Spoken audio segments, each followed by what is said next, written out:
went from illegal under the table to then NIL collectives, which is basically like booster money, to then revenue sharings, meaning that the players are going to get a cut of the pie directly from the athletic department's budget.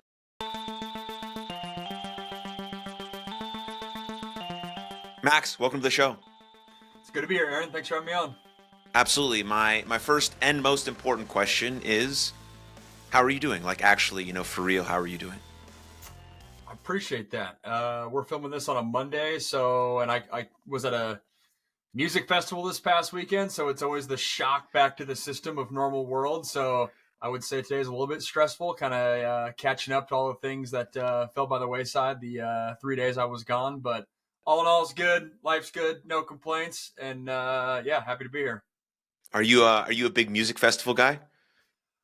I'm not, to be honest, which is funny given that I'm 30 and still going to them. I'm more of like a let me tag along for the party kind of guy and try to take advantage of these last 2, 3, 4, whatever, how many years I got before I go full dad mode, God willing.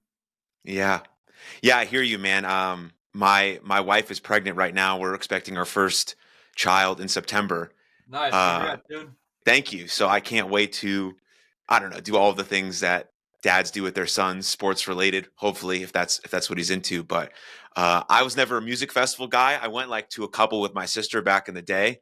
I think it was called Lights All Night out here in Dallas. I think that's like a pretty big one. But to be honest, I've got no idea. I'm not sure I really remember most of it. I think it was a good time. But I was I just got done playing ball, and I was just starting like my other career, and I was like 22, and you let it rip a little bit. And then it takes a little bit less to recover. Now I'm like, if I have one glass of wine with my mom on like a Sunday evening just to relax, I'm like, I kind of already feel like a little bit tired. I hear you, dude. Yeah, we had the first night we saw someone on that the final performance went on at like 11:30, and then the next night it was like 9, and I went from being in bed at like 2 a.m. one night versus like midnight the next night, and I was like so happy to be in bed by midnight, and I was like, man, it's a different phase that we're in. But no, I'm usually the guy that's like a never give me the aux kind of guy, just vibes and come in here and try to have a good time. Yeah. Well, to completely U-turn like the great podcaster that I am, what is your relationship with hard work? Since you were an athlete your whole life, now you're broadcasting. What's your relationship with hard work like? Yeah, it's evolved. It's a good question. I think really my entire life, since I was 5 years old when the first like quarterbacking days started, which sounds crazy, but that was kind of just the world and the bubble that I grew up in until I was like 24 when I stopped playing, or 25 when I stopped playing. Hard work was always my calling card. It was always a work first, play second kind of mentality. I grew up, it's funny, I'm actually working on a YouTube video right now about how this thought process, I would argue, has changed for the next generation. But I grew up with Tiger Woods in golf, with, the Kobe Bryant, Michael Jordan impact in basketball, the Tom Brady in football, which was very much the Mamba mentality, the, first one in, last one out. If you're not working hard, then, what are you doing kind of thing. And I think, it's shifted to having a more balanced life, a balanced approach, giving yourself grace, giving yourself room to fail and room to not be perfect. And I think that's probably healthy for most athletes. I always wonder, how my career and how my wiring would have differed if I grew up in that generation.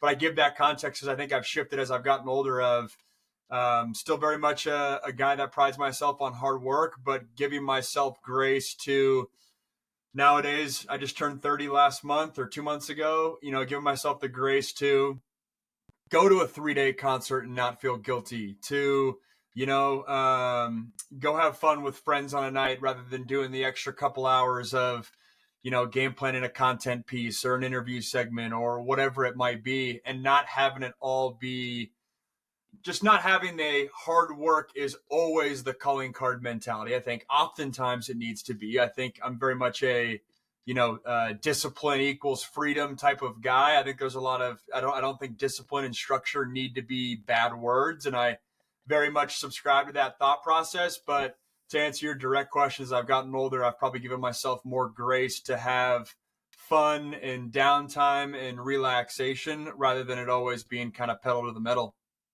Yeah, I feel the same as you, but I do feel like I think you got to start on the end that you were at to do anything sort of great, and then you sort of taper down as it goes. Like you can't be a Division 1 athlete or even past that if you don't put in the work. Like that's sort of a prerequisite. But I think nowadays the hard work is also about rest and recovery. Like people talk about that as the work. Like I can't show up every day with the most energy possible if I didn't get 8 hours of sleep, if I didn't eat the right foods, if I didn't sort of go have fun with my friends, because relationships are energy giving. Now that doesn't mean go out and drink 57 beers. You won't feel energized after that. But like, you hang out with your friends and do whatever you might do that might be socially acceptable. And then you probably feel energized the next day instead of going to the fucking gym for a fourth workout at 11 p.m. at night and then going to bed at 1 and then waking up at 4 to get another. Like that's not, you're not fully energizing yourself. But there is room, I think, for both people or both generations to take from the other. Like I think this generation, because I coach some young athletes now, they could use a little bit more juice. I think they could use a little bit more drive. Our generation probably could have used a little bit more. I'm slightly older than you, 2 years, so not really. Could use a little bit more rest and recovery. I think that's well said. It's funny too. I put a lot of thought to.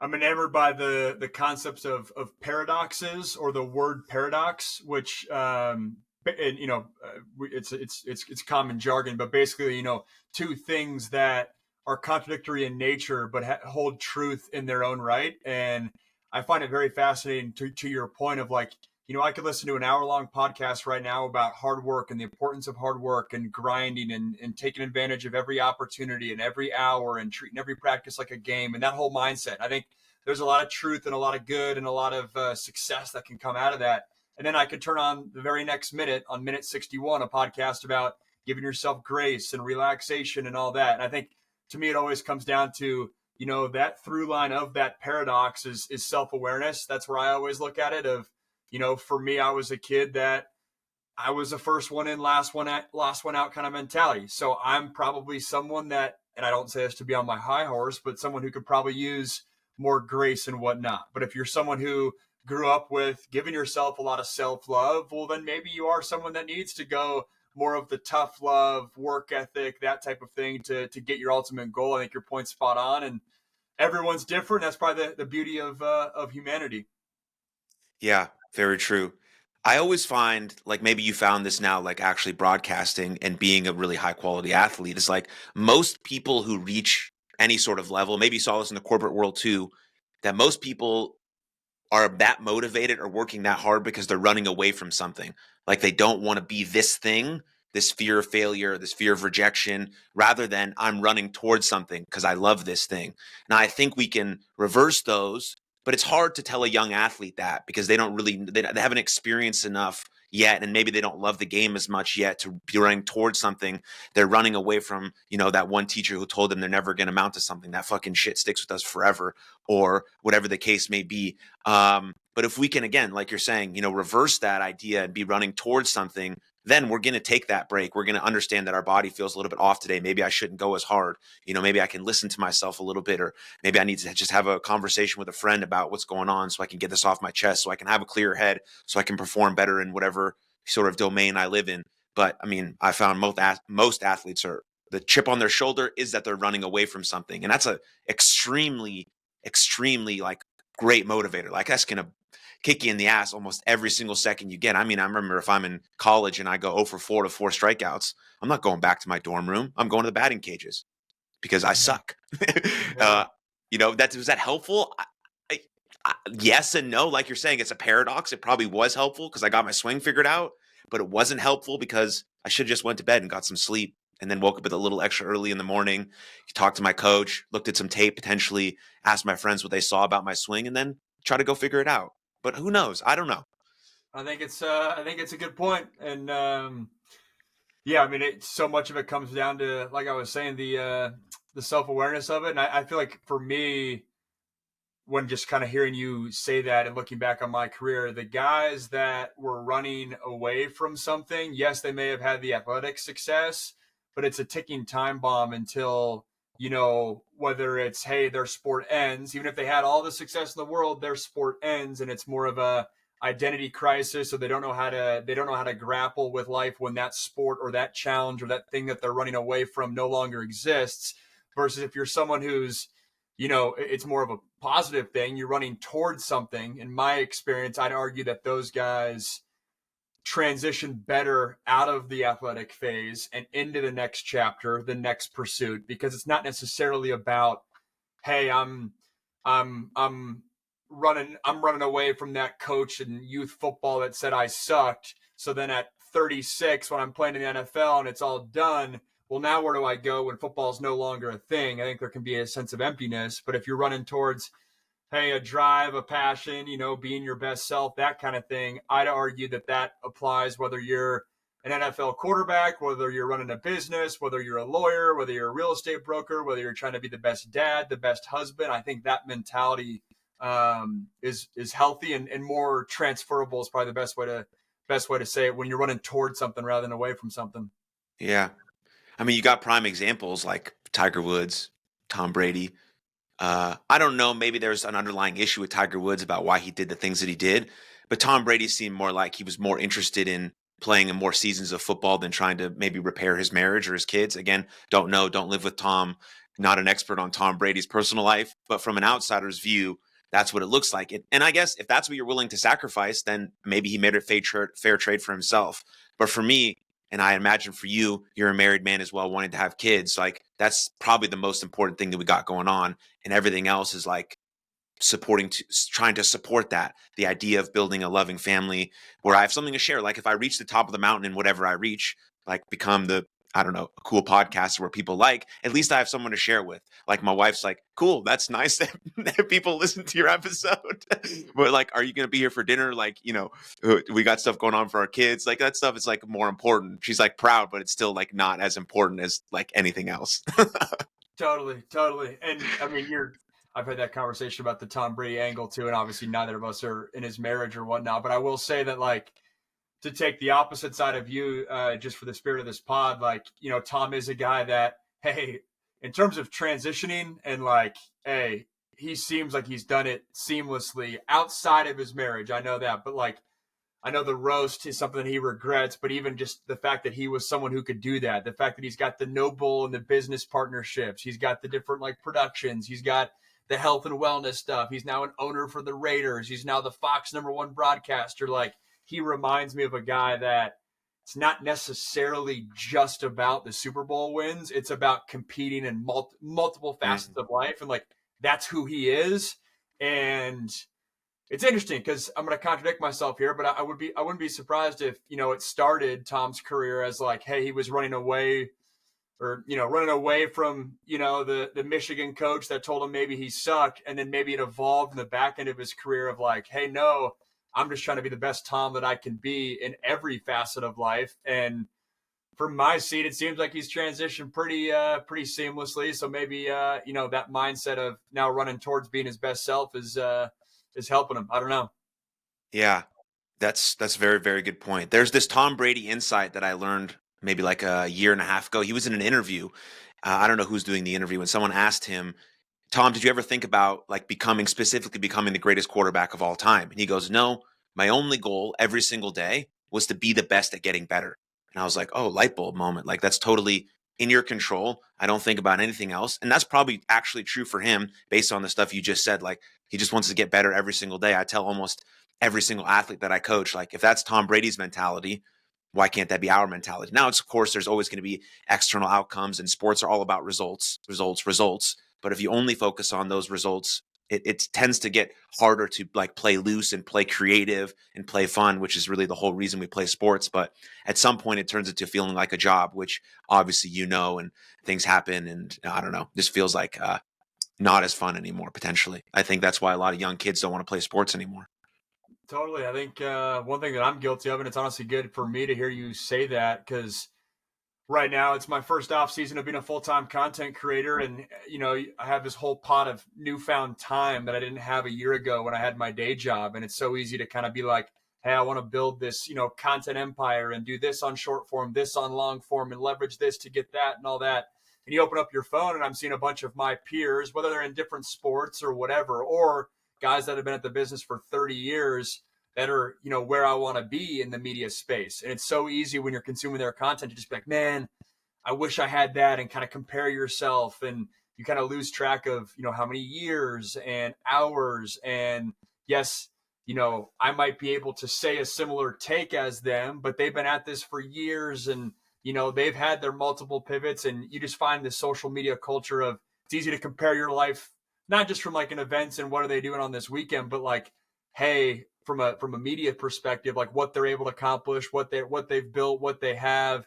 I think it almost kind of, I don't know, because it's so accessible, it makes it seem almost easy, or like, hey, I can do that. Hey, I can, I can crank that out right away. But then you just lose track of just the sheer amount of time and grit and resilience it needs. It takes to get there, which is a good reminder for me.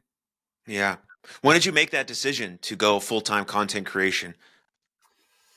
Back in August of last year, I was fortunate where it felt kind of like, I got this question the other day of, I think a lot of people in my seat, it feels like they have to take this big jump to kind of embrace that new pattern. For me, it felt like all of life's forces were pushing me to do it, and it almost felt like a given. But yeah, it was last August. I was a commercial real estate broker for the previous like 4.5 years or so, and only so many hours in the day. Had some momentum on the content broadcasting stuff that I was doing, and like I said, it felt like life was pushing me to kind of go all in, so to speak.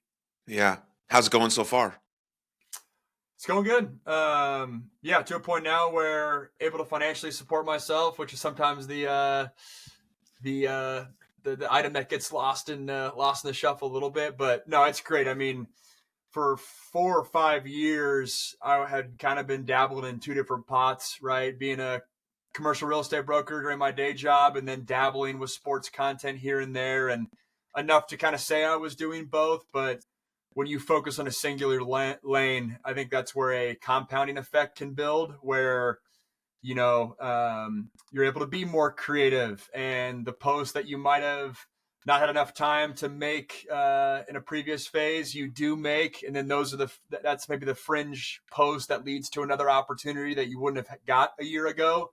That's kind of the content game that I'm in, and it's good. But it's been, like I referenced earlier, I'm in a unique spot where I kind of want to do everything, but I'm kind of a one-man band I work with an agency as well, and it's more so reining in that, hey, you only have so many resources and hours in the day, rather than spreading yourself thin and trying to do everything on every platform.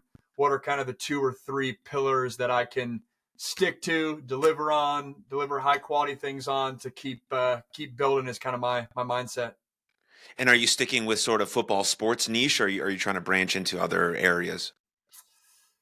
Trying to branch into other areas. I would say right now I'm kind of I'm a football guy by heart. That was definitely my entry into the content space, but I'm married to another content creator, so I get exposure in a different realm with kind of what she's got going on. Feel like, I have interests in golf, and I think the TikTokification of things has, whether it's participating in trends or just the ability to show different sides of your personality. That's something I'm trying to figure out with new series and whatnot. I think football will always be a main pillar, but letting people inside the other pillars of my life, and what makes up myself, is what I'm navigating right now, in the fine line of, hey, sticking with one niche and kind of doubling down with that niche, or the thought process of, hey, you are the niche, let people into all sorts of different interests that you have. That balance, I think you could make an argument for both sides, and it's something I'm actively navigating right now. Yeah. That Instagram post you made about actual reality was fucking gold. So Yeah, thanks, man. I think a lot of people thought that way. I think last time I looked, which right before I hopped on, was like 5 million views or something like that. So I don't think I was the only one who thought it was awesome. No, I appreciate that. I will say it's a little inflated. I think they put paid spend. The brand, that was a sponsored post. They put paid spend behind that, so I can't take all the credit. But to our earlier point, like, those are the types of posts, like getting brand opportunities and working with other companies allows me to pay the bills, make this a career, and keep leveling up. Yeah. Are you a fan of Pat McAfee? I like his stuff. Yeah, I'm not a daily consumer. I'm not like hey, when he was on FanDuel, I'm not like an OG guy, but I'll listen to his clips every so often on YouTube and whatnot. And I'm more enamored with just his climb, and I'm fascinated by, I think I mean, it's no secret. I think he's changed the game, but I think there's more to come. I think, um, 5-10 years from now, the days of, hey, the North Star for sports media talent being, hey, let me go wear a suit and tie and live in Bristol, Connecticut. I think Pat McAfee's changed the game there, where I think the North Star is going to be, how can I build a platform where I own a piece of the platform, and the tone is me kind of shooting the shit, having a beer with my buddies type of vibe. Mm, I think that is the future, and Pat McAfee he's the guy that, was the first domino to really set that trajectory in the sports world. yeah. I'm a huge WWE guy. Been a professional wrestling fan my whole life. And so Pat McAfee is like super involved and commentates almost every week on Monday Night Raw. And like that's what WWE said was the main reason why they wanted to hire him, is because when you're watching Raw, you're like, you feel like you're just hanging out on the couch with Pat McAfee fucking watching wrestling. And Yep. like that's what people like about sports. Like when me and my buddies go hang out and we talk about sports, we're just like bullshitting around, making outrageous takes, saying shit that sometimes doesn't make sense. But the art of it is about talking about the thing that we love. And, obviously if Pat McAfee's on the show, he can't say like fucking outrageous shit that doesn't make sense, but sometimes he does. But it's still just him and his buddies just shooting the shit. And yeah, it makes it great. It's less like tiring to watch than watching Stephen A. Smith on First Take just argue with everyone about everything all the time, no matter what the circumstance is. And so, anyways, I'm not into sports broadcasting, so I can sort of say whatever I want. But I think that's one. It's so easy to always like shit on social media and like the negative impacts, which I totally get that. But I think that's one of the big benefits of today's media environment. And I think it came off the back of like cancel culture in 2017, 18, 19, where people were like, all right, we got to hold people accountable, but just totally canceling people is just probably not the way to go about this whole media humanity thing. And then McAfee kind of came 2020, 21, 2022, where it's much more candid, it's much more authentic, it's much more like you said, like we're talking about like having a beer with your buddies. But what I've noticed is that from every angle, it's become more respected. So like coaches respect McAfee, media members respect McAfee, fans respect McAfee, because that he's going to tell it to you straight, but mm, it's not like I'm hurting your feelings or I'm being out of line. It's like, no, this is appropriate because we all know that's the conversation we're having at our dinner tables, versus I would argue 10 years ago, again, on the lead up to like the whole cancel culture thing, it felt like all the media members, or a lot of media members, you had to be right on the 50-yard line. You couldn't piss people off too much on either side. You kind of always had to please the bosses and the higher ups. And it goes back to our earlier point about, creators building something from their basement kind of thing, rather than it being suit and tie with a network. I just think media personalities right now are much more authentic, mhm. thanks to guys like Pat McAfee. And it's much more not only craved, but much more just accepted by everyone, which I think is a healthy spot. And I'm not saying everything in media is great, but I'm saying that specific lane I think is healthy for the media environment we're in. Yeah, I mean, anything that pushes more people towards being their authentic self is a good thing ultimately, because then people can express themselves in the way they want to. They can use the medium they want to. I think that's a powerful thing. That's one of the, as you said, benefits from social media. Sometimes it's funny watching or listening and watching Tom Brady on Fox when he wants to say something like a little bit controversial about like a quarterback hit or a play they made, but he sort of like caters his tone a little bit because obviously he works for Fox and he has to be respectful to that. So that's sort of interesting there, because I think he wants to say more about quarterbacks not protecting themselves, or how, I don't, quote unquote, soft the game might be. I have no idea because I didn't play football at a high level. And I don't know if it's soft or not, but that's sort of what I feel like Tom Brady wants to say. Totally, totally. And a good contrast there is, not to make this a whole sports football thing, but Troy Aikman's a good example. Like Troy Aikman has the other number one seat on ESPN. If Tom Brady's on Fox, I remember when I was a teenager, like 2010, 2015, Aikman got a bunch of criticism for being vanilla and bland and kind of middle of the road and not wanting, borderline robotic, so to speak. And then now he's known as like the guy that's shooting you straight and not afraid to piss off the refs or the media member, the coaches or whatever. And I think the evolution of, I literally made a YouTube video on it 2 weeks ago. I think is the evolution of his career is exactly what we're talking about, where earlier on it was like, I don't want to piss anyone off. Media and, sports landscapes changed. Now he's talking to us as if he was talking to someone he's having a burger with after the game. And that's what people want. And that's what people deserve, I would argue, nowadays. Yeah. Yeah. Speaking of social media, how would you, if you were a young athlete now, like highly recruited like you were back in the day, but in today's day and age where social media is much more prevalent than it was, how would you try to help a young athlete navigate that?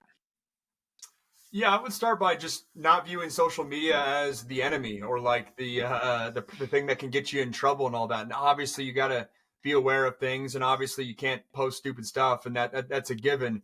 But I just remember, my college career. Literally, my first meeting at USC, we had a team meeting that basically was telling us to keep our social medias private, and you never know what news outlet's going to pick up what. And it was very much like, hey, social media is like bad, bad, bad. And then it was funny because I played with a walk-on quarterback of mine that to this day, he's 31 years old, but at 18, he like documented a YouTube channel of our like USC road trips and all that. And then it's pivoted and it's taken off. That's his full-time income. And then I also played with Juju Smith-Schuster, who's one of the most popular, even nowadays, like athlete YouTubers, the receiver in the NFL. So like I've seen it both ways, and I just think it can be an incredible tool to bring people into your life. It's not for everyone. I'm not saying that everyone needs to do that, but if you are someone that is interested in leveraging social media, bringing people inside your different interests, and it doesn't have to. If you're a quarterback, it doesn't always have to be workout videos. If you're a history buff or like cooking or like video games or all that, I just think it can be a very beneficial tool. Again, I'm not naive to the downsides, but to me, social media is not going anywhere. So if you're going to keep pushing back on it and have it be the enemy, that to me is not how I'm wired. I think it's, hey, be aware of the downsides and the pitfalls, but how can you utilize this tool to better your life? And that's how I channel it to a lot of young athletes. Yeah. Yeah. I mean, there's no reason to sort of demonize social media. Yes, of course, downsides, like you said, but it's not going anywhere. It's only getting more advanced. I don't know. I was thinking about this with my wife. Like, my son will start driving in 16 years. Like, what will everyone just be self-driving cars? Will he even need a license? Like, it probably won't happen that fast. But like maybe in 30 years, like that's a crazy vibe to think about. Will cell phones like still be a thing, or like will it be like something that pops out and like, or it's like these glasses? I don't know, man. That's like wild stuff. And so like it's a cool medium now to be able to put something out on the internet for free and potentially millions of people could see it. Yeah. I don't think we should stare at our phones all day. Screen time is a lot. If you want to be great at something, you got to utilize it with some boundaries. All that stuff, of course, is important. But it is a very powerful thing that can connect people all over the world. I mean, I just message you on LinkedIn, and like now we're here chatting about bullshit like we've known each other for 15 Totally. years. So Yeah, totally.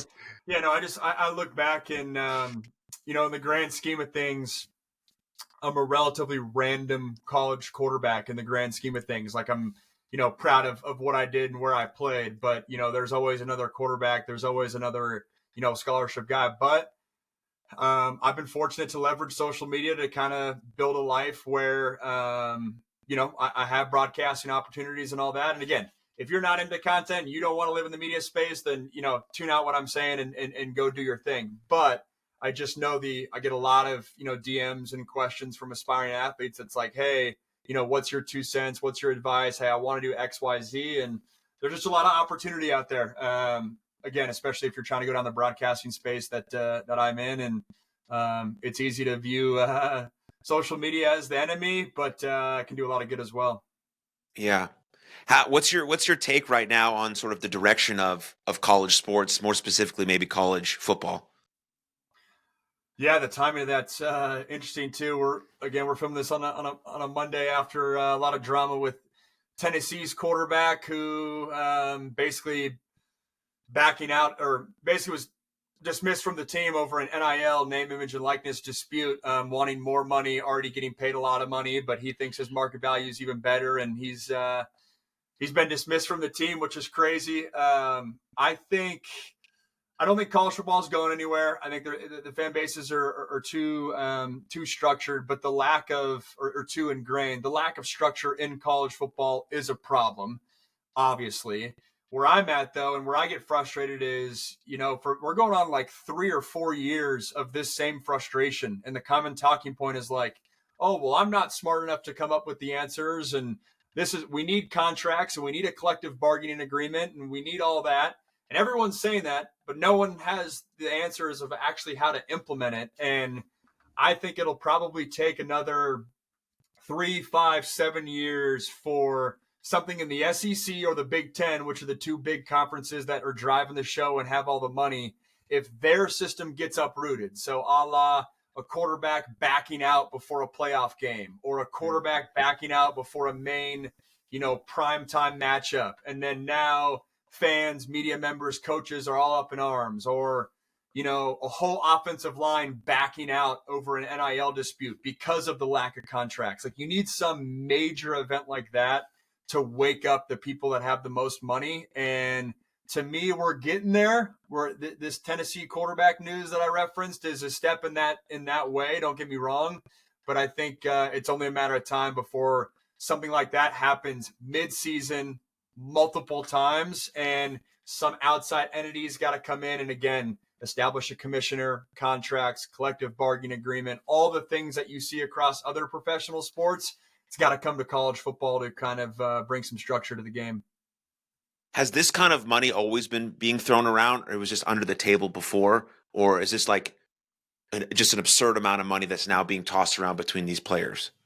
I think it's hit new heights. I know guys were getting paid under the table, and that was very much a thing for decades and decades before this. But now what's happened is it's become out in the open. So then people see the dollar values, and then you see, hey, XYZ school's raising $20 million. So then to even get in the ballpark, you gotta raise that same amount of money, and it's woken up, I would argue, a whole nother level of donor base that may have shied away from it because it was illegal and sketchy, where then now it's not illegal and not sketchy. So then the more straight arrow donor is now involved. So there was money before. I think there's even more money now. There's about to be even more money this fall compared to the last few falls, because teams are gearing up for revenue sharing coming to college sports, which before it was NIL. If it went from illegal under the table to then NIL collectives, which is basically like booster money, to then revenue sharings, meaning that the players are going to get a cut of the pie directly from the athletic department's budget. So there's even more money. And again, I think it's only a matter of time before you get a school that's saying we're giving our football team $14 million out of our budget, which means we had to fire Sally Sue in the administrative department because, we couldn't afford her salary. And then XYZ quarterbacks backing out the day before a game. That doesn't make sense. People get up in arms. There becomes pressure and leverage to actually get something done in the game of football. I think we're on a track where, some of those types of events are going to take place. Yeah. Yeah. And I get really scared for sort of the small mid-major division ones, because I went to school in South Dakota. And we were lucky maybe if we got like a fucking free hamburger after the game. Granted, I played baseball, so that's like never been a big money sport ever, even at the Division I level. But still, like if I go there for 1 year now, I might as well have a great year, crush it, and then go transfer out. It's like very, very hard to keep players there for 4 years to build a program, to build a culture, which is super important in terms of winning, in terms of actually enjoying the experience, because a majority of guys aren't going to go pro. They're just doing this because of the love of the game. And then you got players making more money than coaches potentially, and you got mid-major schools who can't even get guys to come play. It's like very, very complicated, and seems a bit like, I don't know, it's definitely not amateur anymore. It's not amateur sports. Totally. Yeah. I'm married to a volleyball player. My brother-in-law was a golfer as well. Like, those are sports that have a, I mean, for lack of a better term, like cult following, but like the money's just not there at the collegiate level to support them financially. And how does that, work out? To your comment earlier about, hey, what's your son going to be driving in 16 years? I'm intrigued of like, where's college going to be at just from a Mm. societal perspective in 16 years too, where like the price is skyrocketing, where it comes to the point where like, do we really need college degrees, right? If I'm going to work just kind of a, run of the mill 9 to 5 job, is it worth going and getting in debt X amount of dollars? I'll just go straight to the corporate world. And as CEOs, as our generation starts to become decision makers, maybe they don't need to hire people with college degrees versus our parents when they were bosses. Oh, you had to have a college degree kind of thing. I'm just intrigued to see where I think they're on opposite trajectories of I think the value of a college degree is getting more and more questioned. So then how does that play out down the road if you are someone who, these mid-major schools, obviously if you want to play baseball, go play baseball, but the type of student that might go to a mid-major school that's maybe not an academically inclined school, those schools I'd be real worried about from a budget standpoint if they're not getting the enrollment that they're getting now 16 years from now.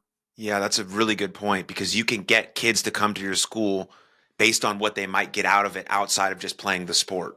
Like we have a really good engineering program. Come play baseball too. You get your degree in mechanical engineering and then you can move on. Obviously, you might, I don't know, actually even know if you're still going to need to go to school for 4 years to be an engineer. I've got no idea what it takes, but like, like Dr. Jordan Peterson is building his own academy and you can spend $1,000, I think his school is, and you can get to work with the best professors on the planet. Like, isn't that the point of going to university, is to engage in something that's fruitful and meaningful and going to make your life better? I think also in time, like vocational training is going to come back, like being an electrician, being a plumber, like those things are high quality, high class jobs that should be again promoted in society, especially for young men who are struggling or don't feel like they don't have a purpose in the world. Like go do something with your hands, go do something with your body that's like meaningful, and there's a job for that. So like I think those things are going to come back too. And yeah, really really valuable point about that. I wonder what my son's going to do in 18 years. We'll see. Crazy. Yeah, I mean, even my story of I was on full scholarship and fortunate to be on full scholarship for football, but like, USC is what, 90 grand a year, 85 grand a year. I don't even know what it is now. It's kind of an educated guess, but like, all right, so if I had to pay that on my own, all right, you want to be what, $370,000 in debt. And then my first job was going and working in a media agency, Vayner Media for Gary Vaynerchuk. And he's on record saying he's not requiring a college degree to get employed by his corporate, very established media agency. So 18-year-old Max, if I knew I wanted to work in media, that's a legit life business decision. Go into debt of 300 grand or just go straight into the working world. I just think that decision point is going to be much more common, or that crossroads is going to be much more common for our kids down the road. 100%. Like, dude, if you're at 15, know you want to do something like that, all you got to do is look at like Alex Hormozy and Gary Vaynerchuk's YouTube videos, spend like 20 hours watching them, and then like use AI to figure out how you make some videos, and like you can pretty much you can pretty much do it. Totally. It's crazy. Totally. Yeah, it's crazy. Anyways, when we talked a little bit about identity, but when you decided to stop playing football, what did your identity look like? Was there sort of a crisis? Did you have any sort of dark moments, or what was that process like for you?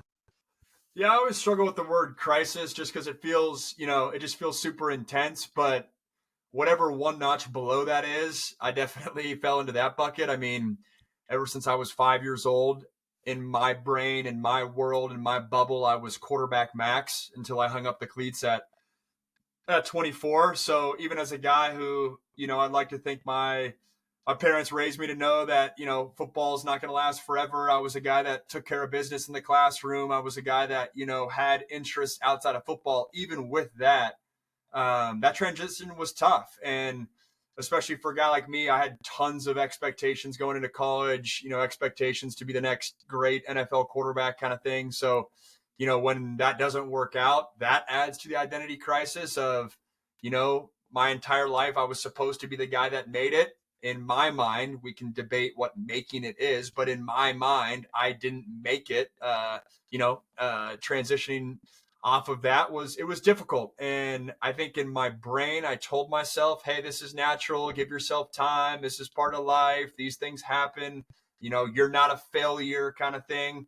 But in your heart, it's tough. It's difficult, especially when, again, you're opening up social media or you're watching your television screen and you're seeing people accomplish their athletic goals and you're seeing your peers play football at a high level and guys that you were once rated higher than have success. Like, it's tough and it's difficult, but I think as time goes on, it does get easier. I look back on that transition time for me and, proud of, I was, I did some things of, I didn't just sit around and kind of wallow on what could have been. I was pretty aggressive in taking that next step and failed quick, so to speak, in terms of made multiple pivots throughout my 20s to try to find the path that I was going on. And it's just kind of a big part of my 20s. Learned a lot, but that transition, no doubt, was very tough. But I also think it's kind of inevitable for athletes that played at a high level of it's kind of what you sign up for. You sign up for the praise and the expectation and all the great memories in your late teens and, early 20s for me. And then when that adjustment period happens, it's a struggle, whether you're, NFL played for 12 years or, a guy like me that had, a college career that was underwhelming, just to be candid, but certainly a blessing to be able to play at that high of a level. Yeah. I mean, it's back to the paradoxes, right? It's like I loved identifying strictly as a baseball player. I mean, that was cool to me, especially in college. It was cool to other people too. So why not? Why did I need to think about anything outside of being a baseball player when that was getting me the attention and the praise that I needed? But then you think like, well, I'm much more than that. I'm also a student and potentially a boyfriend or a son, or what are those other values that I represent outside of being a baseball player that actually make me a full human being? And so when we finally hit that adjustment period as an athlete, we think about all the skills that we actually garnered being an athlete. Like, being an athlete is actually really vulnerable. It's really vulnerable to go out there and try your best in front of thousands of people and not succeed, and them to see you naked and fail or whatever is extremely vulnerable. And we forget that we acquired that skill when potentially we're talking to someone that we really like and we want to be vulnerable with them, or we want to put in this sort of effort in other domains of our life. Like, those skills become easily attached to other careers, but we forget that, or we don't remember that potentially because we're not identifying as the athlete anymore. But we have all these values that someone just needs to remind us that we already acquired. We have these characteristics and skill sets that are really applicable to everywhere else. And I think that's important for athletes to understand. But it's hard to think about that other path when this has been everything you've wanted since you were 4 years old. And, again, paradox of life or sports or whatever you want to call it. Totally. And you're spot on. There's definitely positives in my life now, and it's not just lip service as a result of me being what some would call a bust and not living up to the athletic expectations. I think, my risk tolerance is much higher than I think if I would have had the picturesque sports career. I mean, meaning your point about, hey, when you fail, you're kind of naked out there and for the world where everyone can see everything. Like, for me, my biggest fear was football not working out. So when I'm sitting there at 24 and it's like, oh, well, I'm the guy that was the 5-star quarterback, number one quarterback in the country, not playing in the NFL. Like, I'm that like worst nightmare for every like 18-year-old big time quarterback recruit. And so with that, I kind of look myself in the mirror like, well, if that was my biggest failure and I'm standing here and like, I'm okay. Like, I can get past that. You got some scar tissue, but like, I'm good. Well, my risk tolerance moving forward to other aspects of life, like I'm more willing to put myself out there and maybe put myself in uncomfortable situations and, take that high upside, low security opportunity because I know, if it doesn't work out, like, oh, I had the football chapter not work out, I'll be able to respond. And there's definitely like a lot of positives off the back of the football failures that are evident in my daily life right now, which is awesome. Yeah, I mean, young men learning to take healthy risk is such a powerful thing. I mean, healthy risk could be as simply as, walking up to a girl in a bar and asking her out, probably knowing she's going to say no, and being able to just handle that rejection, be like, "Cool, thanks. All right. See you next time." Right? That's like healthy, nice risk. And I only learned that through sports, especially through baseball, getting out majority of the time, even though considered to be like a pretty fairly decent hitter. Um, but how long did it take you to sort of come to terms with that word bust? Was that easy? Was that hard? Do you like that word? I would say I don't mind the word. I mean, I get a lot of pushback on my social media for people like, "Oh, you're not a bust," or as I've gotten older, people are like, "Well, if you're a bust, then what am I? Because you played at USC and you had all these accomplishments. So then, what does that make me?" And it's interesting as I've gotten older. I think people were more receptive to that content of mine when I was like 25, more fresh out of it. But then the older I get, I think I don't know. I have found that it doesn't resonate as well because it's.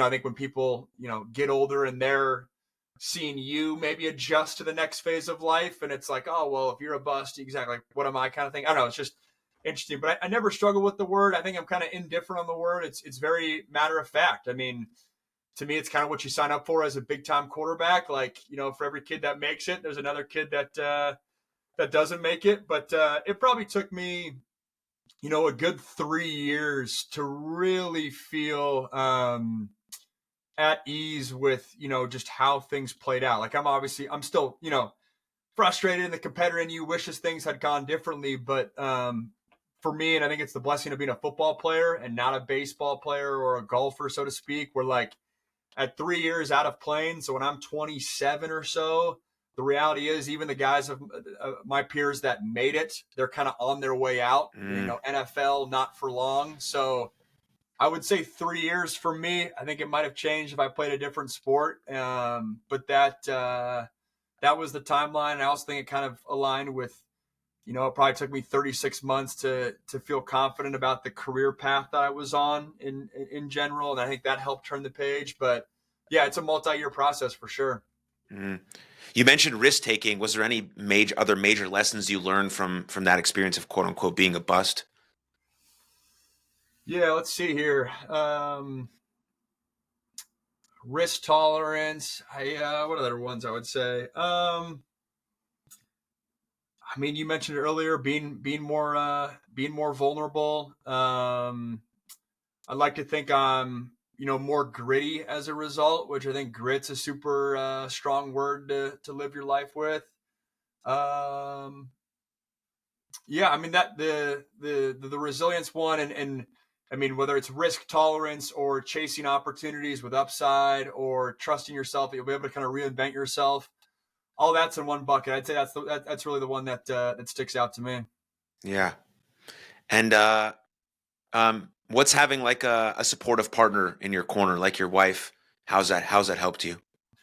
She's the best. Yeah, I mean, for what I'm doing now, content creation. I don't know if I probably would not be down the path I am without her in my life. I think I've had the example of the power of content. The monetary opportunity of content that can bring your life, and she crushed it. She got a bigger following than me, and she gave a powerful TED talk about student athlete mental health when I was in my last year of playing at Pitt. She was a sophomore in college, and then that was kind of her catalyst to build her brand. So I've had a front row seat to see how it's evolved. And no, she's an inspiration and a supporter, and it's fun having someone in your corner every single night where you can have a friend, but also it almost is like a mini consultant that can brainstorm ideas with. It's amazing, man. Yeah, yeah. I'm a big fan of your wife.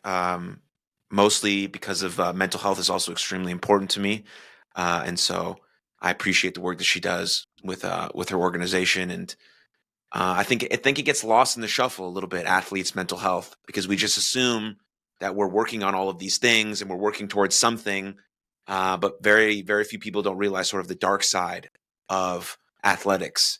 and where that can lead our mental health and potentially the anxiety and just the extreme amounts of pressure and expectations and standards. And from an outsider's view, it's like, well, of course you asked for this stuff. And yeah, we did. Of course we asked for it. It's not saying we didn't, but it still doesn't mean that these things aren't very real and can be very debilitating and need to be addressed. And I'm glad there's more sports psychologists and things of that nature inside of sports. It needs to trickle down into the youth level because that has become just outrageous. I mean, like just one example of NIL trickling down into youth sports. Coached a 15-year-old team of baseball players last summer, and my recruiting tactic is, hey, I hope you want to play on my team. It'll be fun. Like, if you don't want to, that's fine. And these kids are like, well, coach, like, I'll play on your team if you give me something. Like, what are you going to give me? Like a free bat, free glove? I'm like, no, Man. no, you can just like play on the team, or you don't have to. You can go to well, all these other teams are offering me bats. I'm like, you should go play with them then, because it's a $400 bat and you should take that. It's like crazy Yeah. stuff. But anyways, back to my sort of original point about, mental health. So it's amazing work that she's done. And so it's very close to my heart. I appreciate that. I'll pass that along. I'm curious though your take, because whenever this topic comes up, like, it's funny. So Vic gave her TED talk on mental health, student athlete mental health. It was very revolutionary. It was like very cutting edge in 2017, and obviously that's 8 years ago.